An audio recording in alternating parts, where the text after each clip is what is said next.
वाल्मिक कराडला आज केज कोर्टामध्ये हजर केलं जाणार आहे। कराडवर काल मकोका अंतर्गत गुन्हा दाखल झालाय आणि आज पुन्हा एकदा त्याला कोर्टामध्ये हजर केलं जाईल। देशमुख हत्या प्रकरणामध्ये कराडच्या सहभागाचा ठपका ठेवत त्याच्यावर मकोका लावण्यात आलाय।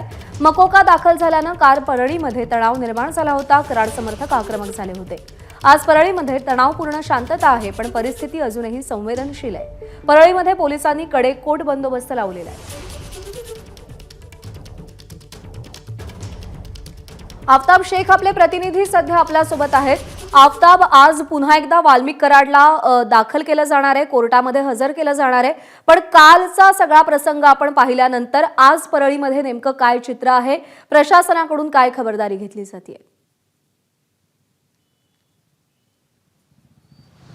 नक्कीच प्रज्ञा, खरं तर कालपर्यंत मस्साजोगमध्ये जी आंदोलनाची आग धुमसत होती तीच आंदोलनाची आग आता परळीमध्ये पसरली असं म्हणायला हरकत नाही। कारण काल ज्या पद्धतीनं परळीमध्ये आंदोलनं झाली आपण बघितलं, टायर जाळूनपासून रास्ता रोकोपर्यंत तीव्र आंदोलनं जी आहेत ती वाल्मिक कराड यांच्या समर्थकांकडून केली गेली। आज 3 ते 4 महत्त्वाच्या गोष्टी ज्या आहेत ते परळीमध्ये घडणार आहेत। त्यातली एक महत्त्वाची गोष्ट म्हणजे वाल्मिक कराड यांचे समर्थक आणि कुटुंबियांनी काल आंदोलन संध्याकाळी मागं जरी घेतलं असलं तरी 10 वाजता ते पुन्हा एकदा बैठक घेणार आहेत आणि या बैठकीमध्ये आंदोलनाची पुढची दिशा काय असावी या संदर्भात ते चर्चा करणार आहेत। आणि परळीमधली कालची ही सगळी संवेदनशील परिस्थिती बघून राज्याचे मंत्री असलेले धनंजय मुंडे हे काल उपमुख्यमंत्री अजित पवार यांना भेटून तात्काळ परळीमध्ये आज सकाळी 6 वाजता पोहोचलेले आहेत आणि स्वतः या परिस्थितीवर नियंत्रण राखण्यासाठी प्रशासनाशी ते चर्चा करणार असल्याने परिस्थितीवर नियंत्रण राखण्यासाठी धनंजय मुंडे स्वतः प्रयत्न करणार आहेत।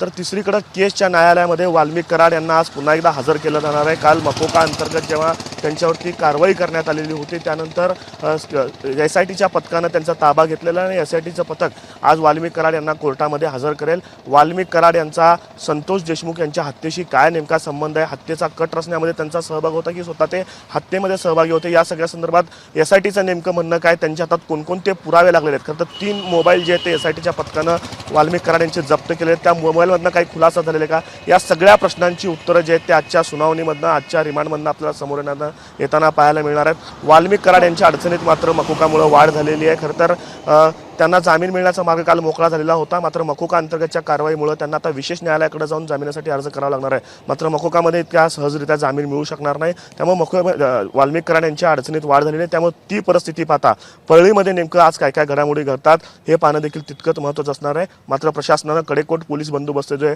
तो परळी शहर आणि संपूर्ण बीड जिल्ह्यामध्ये तैनात केलेला आहे आणि धनंजय मुंडे स्वतः परळीमध्ये दाखल झाल्यानं परिस्थितीमध्ये नेमकं कशा पद्धतीनं हाताळली जाते हे देखील पाहणं तितकंच महत्त्वाचं ठरणार आहे।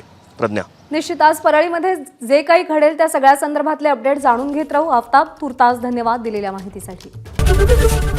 ABP माझा, उघडा डोळे बघा नीट।